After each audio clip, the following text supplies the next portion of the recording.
So before I get started, just a little intro into how I usually do my sermons. I kind of sit with the text all week, read it, and look at the Hebrew, look at the Greek, and kind of sit with it and let it permeate my mind.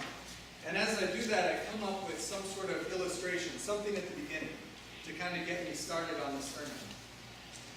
And I have to tell you this week, it was very, very difficult. I kept having this block. Normally I have the sermon kind of ready to go by Wednesday.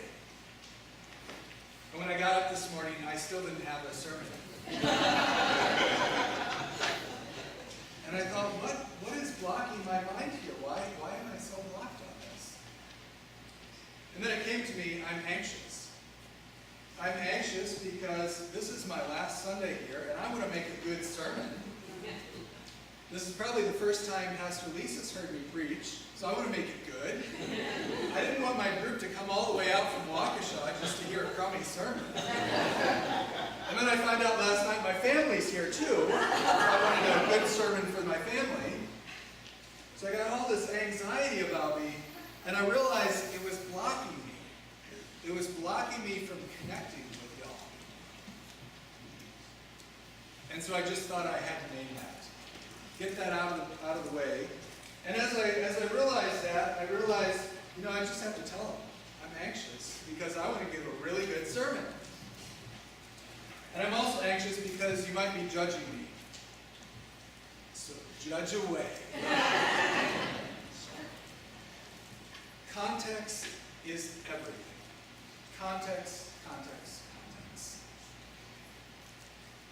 As Joshua was preaching, in today's reading from Joshua, he gathered all the troops together, all the Israelites, and he sort of gave them this sermon, and the sermon actually goes on a long time before the passage that we just heard today. And the spot, the context that he was preaching to them was at Shechem. And those of you who remember what Shechem is, that is the place where God promised Abraham, you see all this land? This land will be yours. Generation after generation, this will be your land. And so Abraham built an altar there.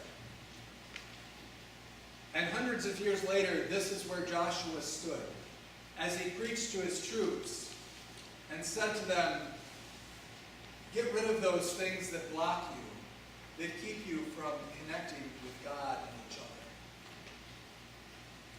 That's the context for this passage. Now, something unique about this passage in the Hebrew, we hear it come up several times in the English. The word is translated as serve, but the Hebrew, the text is originally abad. And abad appears in various forms 9 times throughout just 5 verses. Now, I don't think it was that the writer wasn't using a thesaurus. The writer was very intentional about using this word abad. Now, abad, it's translated as serve. That's an accurate translation. But it could also be translated as work. Work for your God, as you work for idols. It can also be translated as worship, as you worship your God. It can also be translated as slave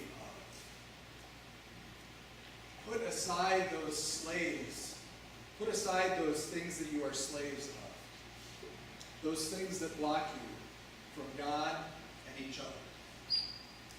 That's sort of in a nutshell, what this passage from Joshua is about.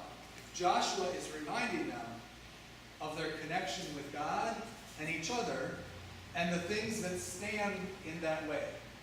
And for some of them, it was the gods that they worshipped in Egypt. It was the gods that they worshipped throughout the desert.